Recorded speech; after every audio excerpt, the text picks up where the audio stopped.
We have 100 good ideas in our mind for every one that's actually any good at all. It has potential to get some legs and, find a market, have a market, right? It's a brilliant idea, but even though I'm not an expert on marketing itself, I can give you an example, which actually kind of illustrates that I'm not an expert in marketing.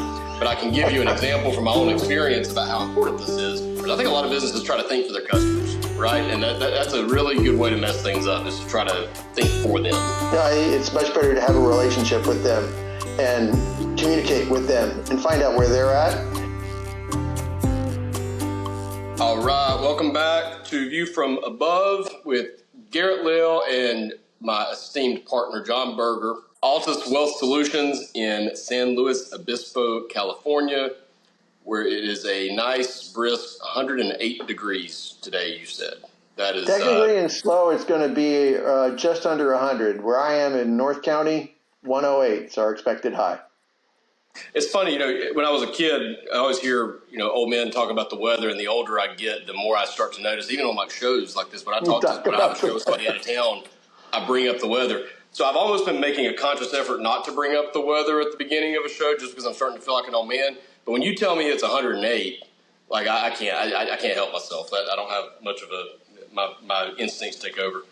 So we've talked about in the last couple of shows the importance of, I don't know necessarily, we talked about a lot of things in the last couple of shows, but really the importance of kind of staying true to your core values. First of all, knowing what your core values are and establishing those core values.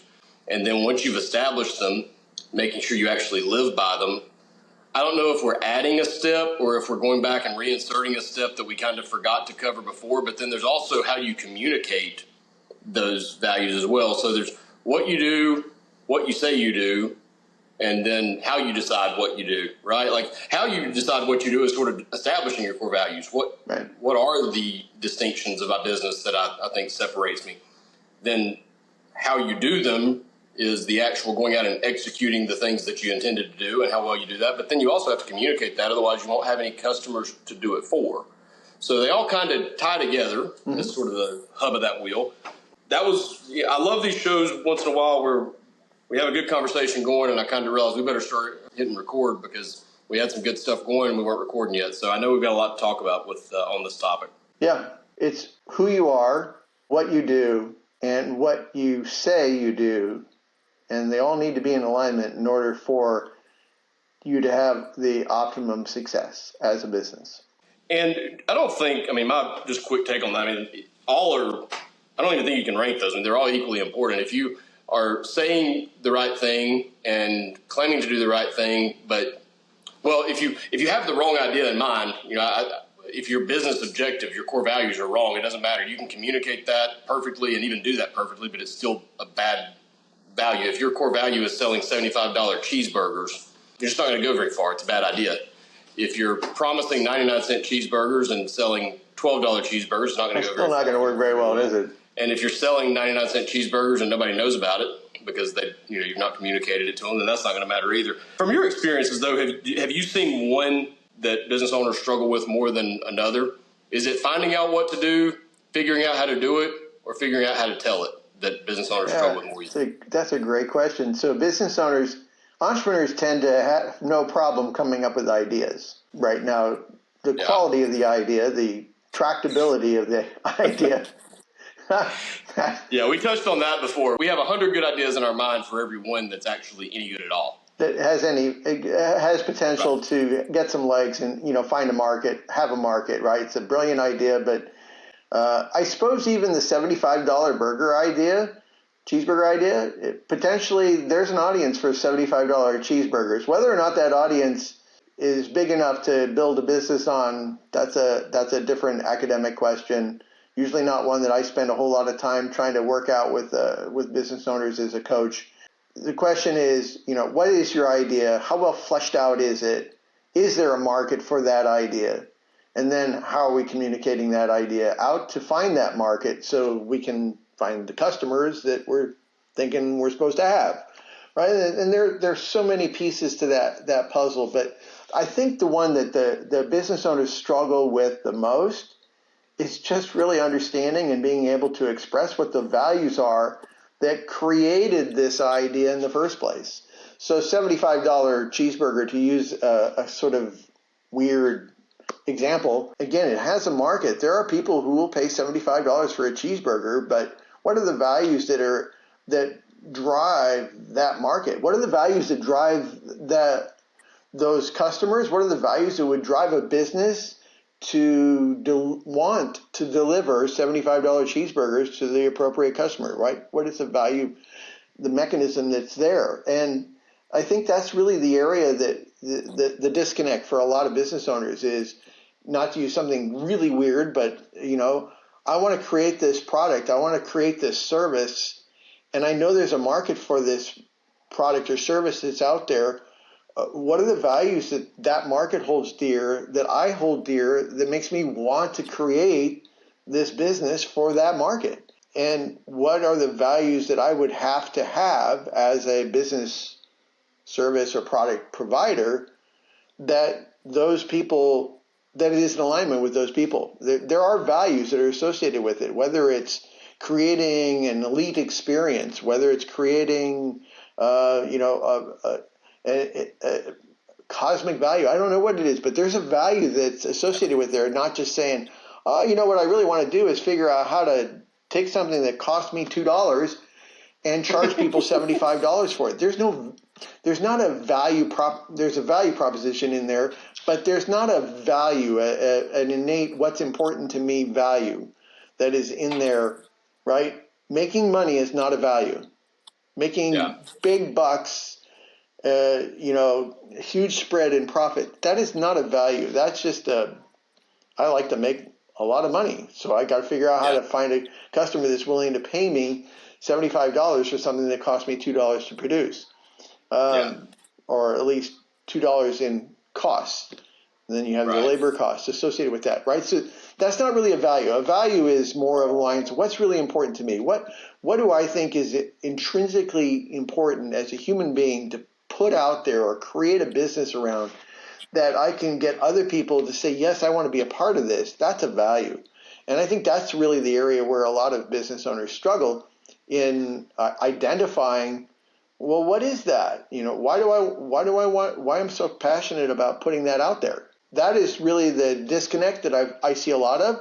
And then even if you have the customer that will pay the $75 for the $2 worth of meat because you bought the absolute best quality meat possible, right? Who is that customer? What are their values that would make them want your product or service? And there has to be an alignment in those values. You have to be putting something out there that they say, oh, yeah, that resonates with me. That's really what I want to do. Some examples might be like, Tom's Shoes, right? So what they do is they always give away shoes to people who don't have them. And the nice thing is that their shoes are not cheap, by the way, right? And buying them makes the right person feel good, because the value proposition is not that you're buying cheap shoes. The value proposition is we're helping people put shoes on people who can't afford to have them.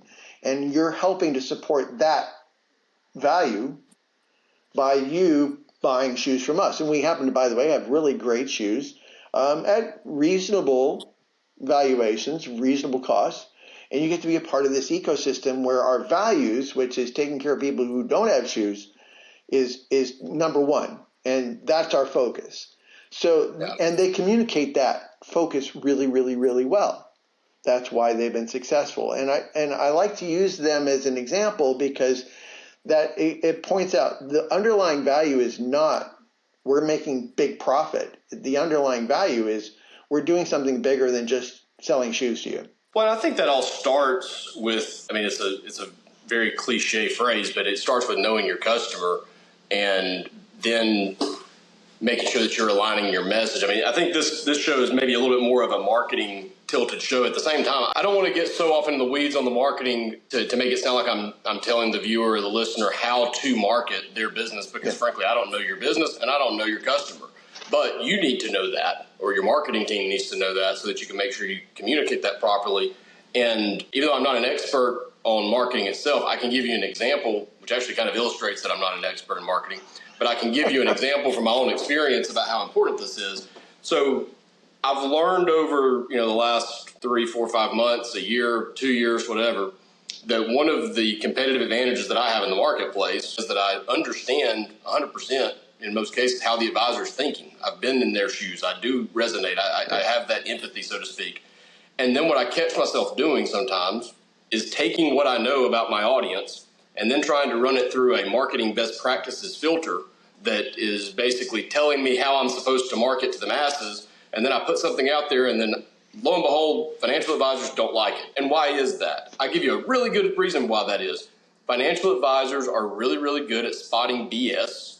And when you put things through that marketing filter, they spot that BS and they click off of you before you ever get to the message because they spotted the fly in the ointment or whatever from the beginning of the process. When I finally reached a point where I was so frustrated with my marketing efforts that I just said, you know what, the heck with it. I'm going to hit record and tell the truth and just see what comes out. I'm just going to, honestly, I was having so many Zoom calls and so many virtual calls with advisors. The calls themselves went great that I finally just said, okay, I'm just going to hit record and pretend somebody else is on the other side and tell them what I'm telling, what I'm saying on these calls. They're not flashy. There's nothing special about them. It's just a conversation to an iPhone that I put out on the internet, and in that case. But finally being true to the values of my audience starts to get a little bit of traction, and I start to see that more and more and more. But now I understand that's a little bit, and this is why I want to be a little bit careful not to go down too far, down that rabbit hole, because I'm talking about my marketing where it's literally me and an iPhone, right? You may have viewers out there may have a marketing department of 50 people and advertisers and a lot of different things, and they may be doing focus groups and a lot of different things to gather that data. But whatever it is, if you don't know who your audience is, it's going to be really, really hard to craft either, right? It's going to be really hard to craft a mission statement of, okay, what is it I need to do that they're going to like? And then also, how am I going to communicate it? I'll take that one step further. I think if you don't know your audience and you don't know their value system and speak to that, you're shouting from a pulpit, but to nobody, or at least nobody specific. It's not very targeted. This is one of the reasons why a lot of times business owners should be encouraged to do a few things really, really well and not try to be, the jack of all trades and do a gazillion different things. You got your business, whatever your business is, make sure you do a few things really, really, really well and speak to the people for whom doing those things really, really well means something, right? And then if you do that, you'll have great success. You'll have much better success than if you try to do 10 things decently. And you say, well, 90% of the public should appreciate one of those 10 things that I do really well, right? And maybe it will, but you're just not hitting home. You're not hitting right here with those clients. And so they'll move with any number of incentives, whether it's a lower price, somebody who speaks just a little bit more to their core, whether it could be, or just inconvenience. You're not in the exact right spot. You have to have so many things that are right that you don't have control over, by the way, if you are trying to speak to the masses. But if you speak to a few people who are your tribe, who are the people who your message, your values really resonate with, boy, they're going to stick with you through thick and through thin. And so it's not an absolute, right? So you can't say if you do it this way, it's going to be perfect. If you do it this way, it's going to suck. And it's a spectrum. And you want to just keep moving in that direction of getting to the people who your message really resonates with and practicing that, which is, again, what I go back to is I just think that you got to know your audience, but you really got to know what the real believers in your audience are going to say, that just hits me here. I want to go spend my money with these people because they're like friends, they're like family, they're like my tribe. I want to be with them. How much do you think, this is kind of the direction we've been heading with this, but how much do you think businesses and especially small business owners get themselves in trouble or cost themselves business by trying to be everything to everyone? Two different quotes that I've heard from marketing professionals that I do think kind of ring somewhat true. Maybe the first one a little bit less than the second one, but I've heard the phrase or the term riches in the niches, right? That you find a niche that you are particularly good at. I mean, and it can, and honestly, almost to the extent that like the more specific you can make that niche, the better. I mean, if you can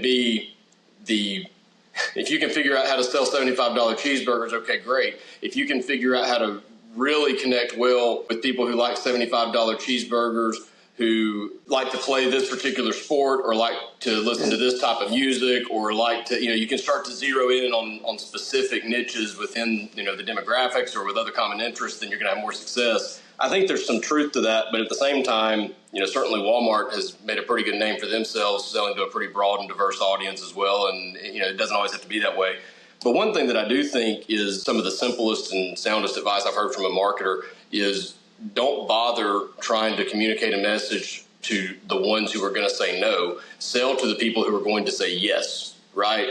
There's no reason to go out there and try to create a marketing ad to convince somebody to stop spending $6 on a mediocre cheeseburger and start springing for the $75 cheeseburger. Yeah. Figure out who is going to be saying yes to you and just talk to them. Don't bother trying to make everybody like your brand. That's never going to happen. Yep, and exactly it. I mean, even Walmart, they didn't speak to everybody.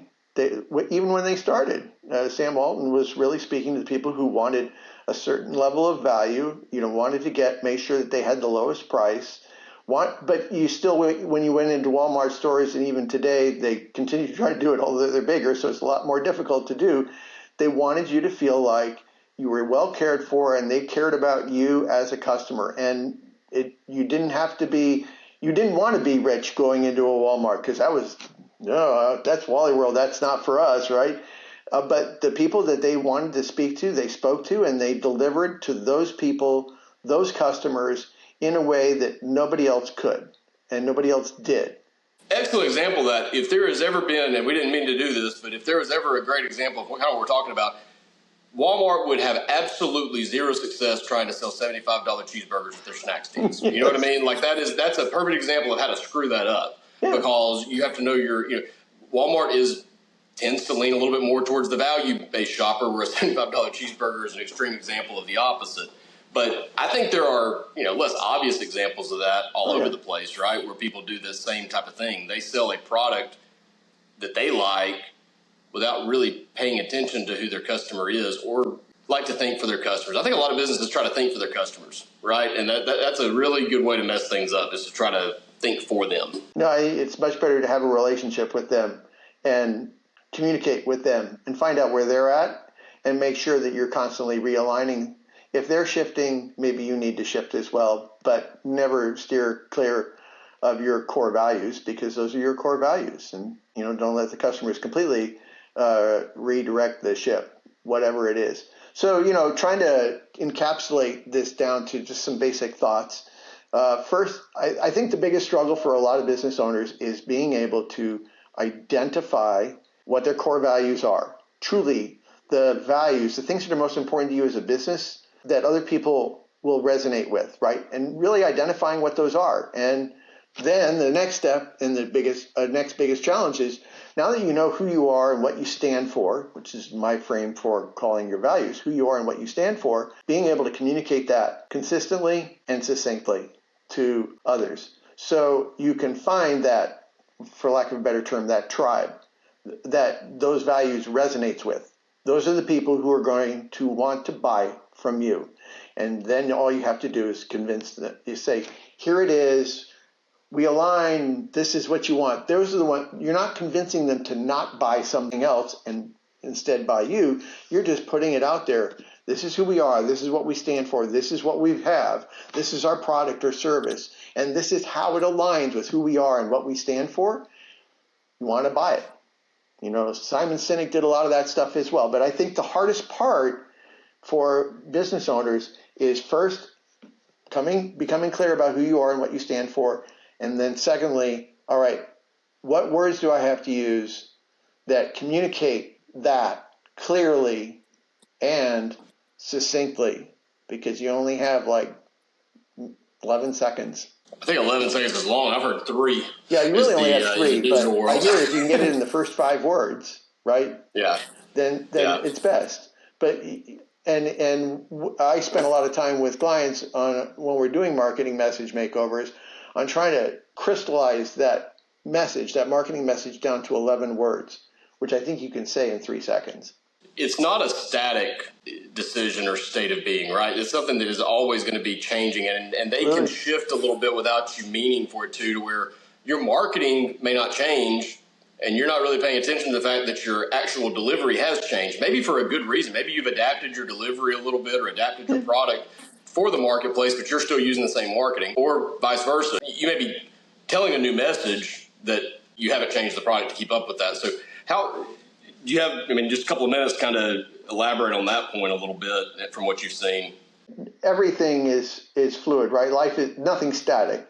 And the second you put anything into this is the rule and we're going to follow this forever and it's going to be the one that gets us to wherever we go, that's doomed. That's doomed to failure, because life is full of bob and weave and adjust and pivot and shift with the tides, because especially with preferences and human nature, people are constantly in evolution. Your customers are constantly in evolution. Even the whole concept of values, they think they know who they are, but things change in their life and then all of a sudden they go, I wonder if is that really a core value? So few people really spend time just trying to dive down into the real nuts and bolts, the almost Buddhist aspect of their core values. We just don't do that as human beings. Certainly as Americans, we don't do that a whole lot. And life is full of things that may change that even. You may even say, I thought this was really important to me, but I've been doing this for 5 years and I'm really thinking it's not so important. This over here is maybe more important to me. And so life is full of that evolution and shift, and your business is going to constantly be evolving. So I don't think that, these are our 11 words or whatever it is. This is my marketing message and I'm just going to keep putting it out there. Maybe it works for 1 year, maybe it works for 10 years, maybe it does work for 30 years. And if you're going to change it, you do want to make sure you're being extremely intentional about what that is. And you came up with this phrase and it worked for a reason. Why did it work? What does it resonate? Is the world in which you're working in, is it shifting? Are preferences shifting? And if they are, is there something that maybe needs to be tweaked or adjusted? Or are you shifting your language, but you kind of have shifted away from what you originally started with? And is that still working? And if it is, great. If it's not, if you think, the message originally worked great, now it's not. It seems like we're not getting the same traction we used to get. Well, are you actually using the same message you were using before? Or did we morph? And maybe it's the morphing that you morphed in a direction that wasn't intentional, but you did. And maybe that's good, or maybe it's not. So it's a constant evolution. I always tell clients, it doesn't matter where you are, whether it's marketing, whether it's your operations, your systems, your processes, or whether it's your finances, all those various pieces of your business are still always a work in progress. And you want to go back and assess and reassess and reevaluate and track back to some kind of standard, some kind of benchmark to be sure whatever you think you're doing is still what you should be doing. 100%, man. Well, John, thank you as always. Always enjoy the conversations and always a blast. So appreciate it. Have a great weekend, bud. And business owners out there who would like to chat with John, I think he's obviously got a lot of insights and has worked with a lot of folks. So I will put his information in the description below. There'll be a link to the Wealth Partners website with a contact form if you'd like to reach out. We can get you connected, or just head over to altuswealth.com and explore John for yourself. John's a great dude, knows his stuff, and would love to chat with you. So appreciate you. Thank you.